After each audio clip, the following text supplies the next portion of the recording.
আসেন দুনিয়াতে আপনার 5 প্রকার কি শাস্তি হবে শুনে নাও, শুনে নাও, শুনে নাও। আমার রাসূল বলতেছে, আমার রাসূল বর্ণনা দিতেছেন, ও আমার উম্মত উম্মতিরা শোনো শোনো।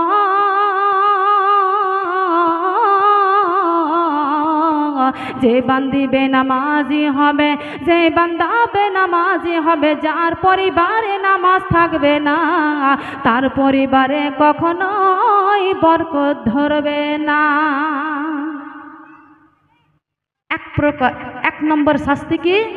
এই দুনিয়াতে 5টি শাস্তি হবে, তার মধ্যে এক হলো যে বেনামাজির পরিবারে কখনোই বরকত ধরবে না।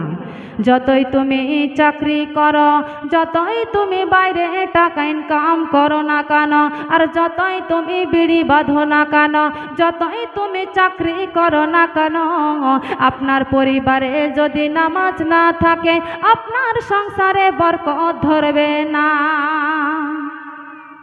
দ্বিতীয় নাম্বার কি হবে? দ্বিতীয় নাম্বার হবে, কোনো বান্দা বান্দির পরিবারে যদি বেনামাজি থাকে, কোনো বান্দা যদি বেনামাজি থাকে, তাহলে তার যে চেহারা রয়েছে, সে যতই ফর্সা হোক না কেন, সে যতই আলতা ক্রিম মাখুক না কেন, সে যতই মেকআপ করুক না কেন, আর দুনিয়ার যতই গাছগাছড়া মাখুক না কেন, সেই যদি নামাজি না হয়, তার চেহারার নূরানি ঝলক আল্লাহ তাআলা কেড়ে নেবেন। যতই মেকআপ করেন, যতই আপনি গাছগাছড়া ব্যবহার করেন, যতই আপনার চামড়া ফর্সা হোক না কেন, আপনার চেহারার সৌন্দর্য থাকবে না। হতে পারে আপনি ফর্সা, কিন্তু যদি একজন নামাজি বান্দি হয়, একজন নামাজি বান্দা যদি হয়, আর তার চেহারা খানা যদি কালো হয়, তার চেহারা খানা যেন লাবণ্যতে ভরা থাকবে, তার চেহারা দিয়ে যেন নূরানি ঝলক ঝলতে থাকবে, তাকে দেখতে আলাদাই লাগবে, তাকে দেখে মানুষের মন ভরে যাবে। তৃতীয় নম্বর শাস্তি হবে, ও আমার মা বোন শোনো শোনো, আপনি যদি নামাজ না পড়েন, আর আপনি যদি নামাজ বাদে অন্য কোনো ইবাদত করেন, আল্লাহ তাআলা আপনার ইবাদত কবুল করবে না। তৃতীয় নম্বর হয়ে গেল। 4 নম্বর আপনার যে শাস্তি হবে, আপনি যদি আল্লাহ তাআলার দরবারে দোয়া করেন, আপনি যদি আল্লাহ তাআলার কাছে কোনো কিছু চান, যেমন আপনার কোনো কিছু যদি প্রয়োজন হয়, আল্লাহ তাআলার কাছে যদি আপনি ফরিয়াদ করেন, আপনি যতই কেন চেয়ে যান, কাবা ঘরে মাথা যদি ঠেকে আপনি চাইতে থাকেন, আর আপনারা যেন যদি আপনি নামাজি বান্দি না হন, তাহলে আপনি কোনো মতে আপনার দোয়া আল্লাহ তাআলা কবুল করবে না। 5ম নাম্বার হলো, 5 নম্বর শাস্তি যেটা হবে, ও আমার মারে শোনো শোনো, আপনি মনে করবেন আমি নামাজ পড়ি না, আমি নামাজ আদায় করি না, কিন্তু আমি অন্য ব্যক্তিকে দিয়ে দোয়া করাবো, আল্লাহর ওলিকে দিয়ে দোয়া করাবো, আমি কোনো মাওলানাকে দিয়ে, কোনো মাওলানিকে দিয়ে দোয়া করাবো। ও আমার মা বোন শোনো শোনো, যতই ভালো বান্দা বান্দি দিয়ে তুমি দোয়া করাও না কেন, তুমি যদি নামাজি না হও, তুমিও তার দোয়া থেকে কোনো কিছু আসার পড়বে না, আপনি তার দোয়া থেকে আপনার দোয়া কবুল হবে না। নাউজুবিল্লাহ। তাই মাগো,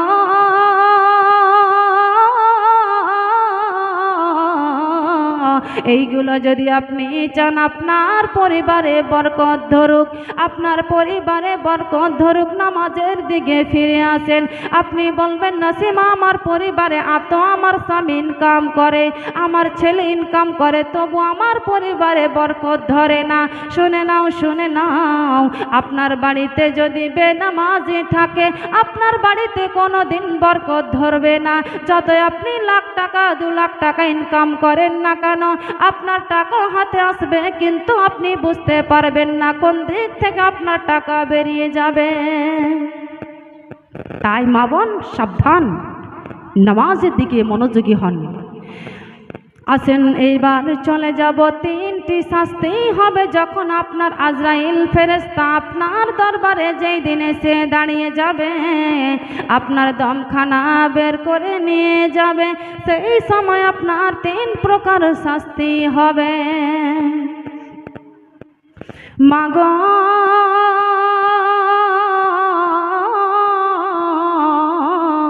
আমরা চিরজীবনের জন্য বেঁচে থাকার জন্য আসিনি, আমাদেরকে দুনিয়া ছেড়ে বিদায় নিতে হবে। আমাদের এই কথা না সদা সর্বদা মনে রাখতে হবে। মা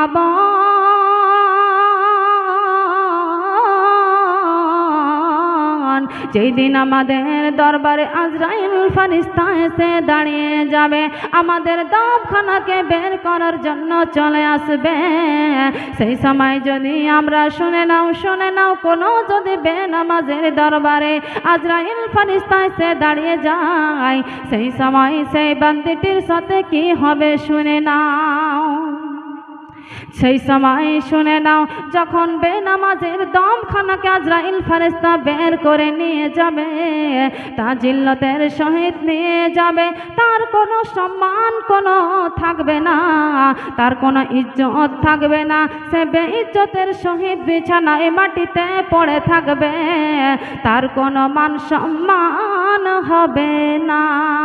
নাউজুবিল্লাহ। দ্বিতীয় নাম্বার হবে বোন, শুনে নাও, যদি আপনি বেনামাজি বান্দে হন আর আপনার দমখানা যদি বের করে নিয়ে যায়, আপনি তখন ক্ষুধার্ত অবস্থায় থাকবেন। যেই দিন আপনার দমখানা বের করবে, আপনি বেনামাজি, আপনার দমখানা যখন বের হবে, আপনি ক্ষুধার্ত অবস্থায় অর্থাৎ ভুখা অবস্থায় থাকবেন। 3 নম্বর শাস্তি হবে অবনগা।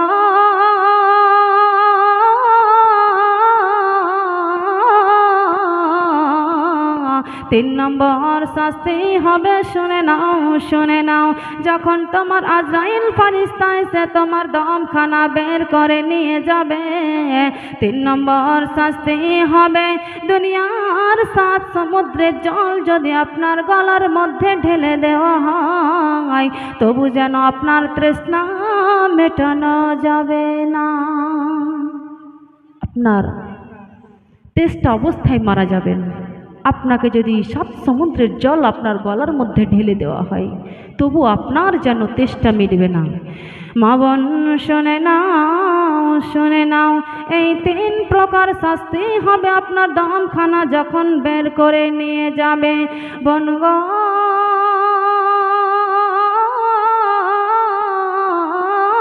শোনা,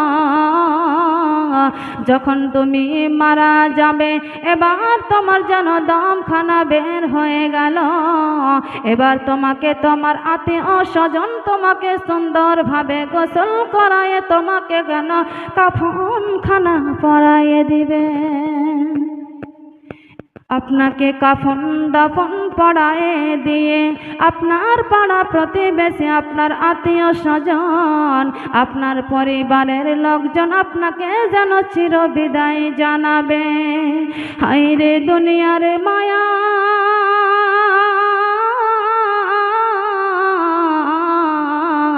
একবার মনে দেখেন কিছুই আপনার থাকবে না, না মা না বাবা না স্বামী না সন্তান না সাধের সংসার না বাড়ি না গাড়ি। ও আমার বোন রে শোনো, এবার তোমাকে যেন কবরের মধ্যে দেওয়া হলো, যেমনে তোমাকে কবরস্থ করা হলো। শুনে নাও, কবরের মধ্যে জাহান্নামের ফেরেশতারা তোমাকে যেন আযাব দিতে শুরু করবে। আর 1 নাম্বার আওয়াজ আযাব হবে, বনগো শোনো,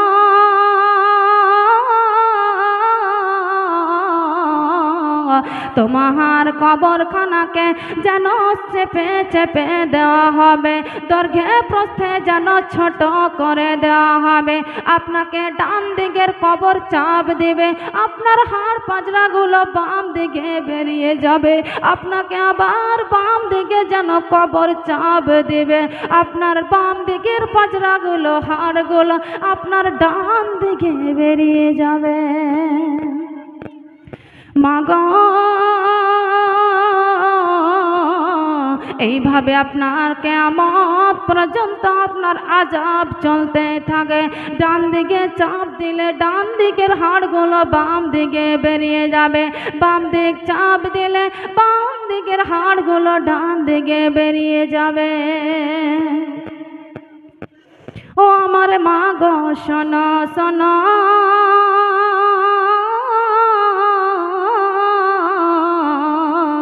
দ্বিতীয় নাম্বার আযাব হবে বেনামাজের কবরের মধ্যে দাও দাও করে আগুন জ্বলতে থাকবে। আগেই বলেছি বোন, আগেই বলেছি, এই দুনিয়ার আগুনের মতো জাহান্নামের দেওয়া কবরের আগুন নয়। আমরা দুনিয়ার আগুনের ছ্যাঁকা সহ্য করতে পারি না, আমরা কবরে জাহান্নামে কেমন করে আগুনের জ্বালা সহ্য করব। বেনামাজের কবরে দাও দাও করে আগুন জ্বলতে থাকবে। ও বোন গো,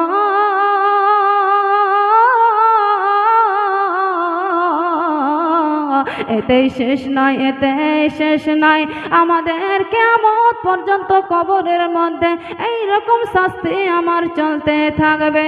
3 নম্বর আযাব হবে রে বোন, শুনে নাও শুনে নাও। এই আযাবের কথা শুনে সকলের গা খানা যেন শিউরে উঠবে। বোন গো,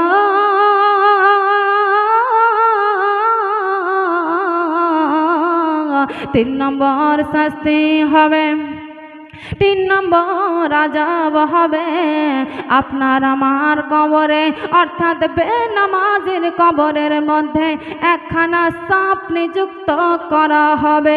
আর সেই সাপ কোনো জানো তানো সাপ নয়।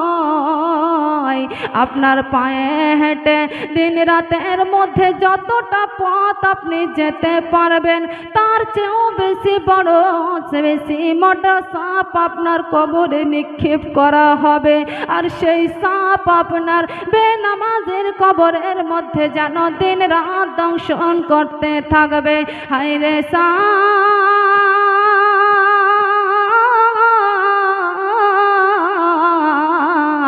আপনাকে সকাল থেকে নিয়ে সন্ধ্যা পর্যন্ত দংশন করতে থাকবে। হায়রে বেনামাজি বান্দি, আপনি যেন ছটপট ছটপট করতে থাকবেন।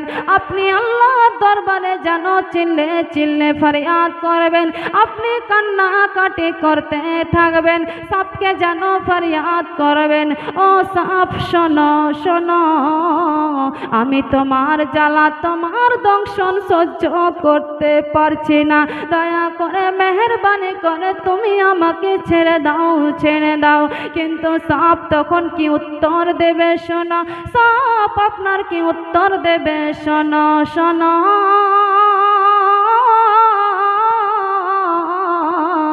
সাপ তখন বলতে থাকবে, ও আল্লাহর বান্দে শোনো শোনো, ও নবীর উম্মতে শোনো শোনো, আল্লাহ তাআলা দয়া করে মেহেরবান করে তোমাকে কত যত্ন করে দুনিয়ায় সৃষ্টি করে, দুনিয়া তোমাকে দেখালো, তোমাকে উম্মতে মুহাম্মাদি বানালো, তোমাকে কোরআন দান করলো।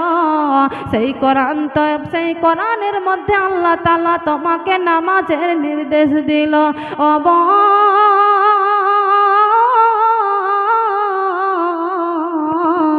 তুমি কোরআন মানলে না, তুমি কোরআনের কথা শুনলে না। সেই কোরআনের মধ্যে আমার আল্লাহ তোমাকে মানুষ সৃষ্টি করে তোমাকে নামাজের নির্দেশ দিল।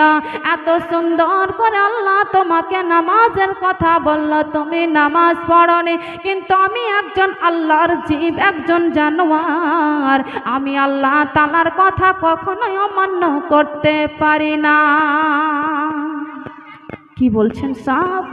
তুমি আল্লাহর তৈরি, তুমি আল্লাহর সৃষ্টি, তোমাকে আল্লাহ তাআলা শ্রেষ্ঠ করে তৈরি করেছে, তোমাকে আল্লাহ নির্দেশ দিয়েছে, আল্লাহ তোমাকে ভালোবেসে বলেছে, তুমি আল্লাহর কথা শোনোনি, কিন্তু আল্লাহ আমাকে একজন জানোয়ার জীব বানিয়েছে, আমি আল্লাহ তাআলার কথা তোমার মতো অমান্য করতে পারি না। সুবহানাল্লাহ। মা গো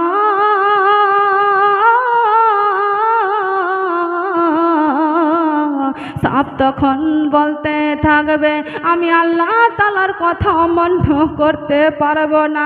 শুনে নাও, শুনে নাও, তুমি ফজরের নামাজ যখন হলো, ফজরের আজান হলো, তুমি নামাজ পড়নি, তুমি ঘুমিয়ে ঘুমিয়ে কাটালে, তার জন্য শুনে নাও, ফজরের নামাজ না পড়ার জন্য ফজর থেকে নিয়ে আমি জোহর পর্যন্ত এবং জোহরের নামাজ ছাড়ার জন্য জোহর থেকে নিয়ে আসর পর্যন্ত, আসরের নামাজ ছাড়ার জন্য আসর থেকে নিয়ে মাগরিব পর্যন্ত, মাগরিবের নামাজ ছাড়ার জন্য মাগরিব থেকে নিয়ে এশার পর্যন্ত, আর এশারের নামাজ ছাড়ার জন্য এশার থেকে নিয়ে ফজর পর্যন্ত আমি সব তোমাকে দংশন করতে থাকবো।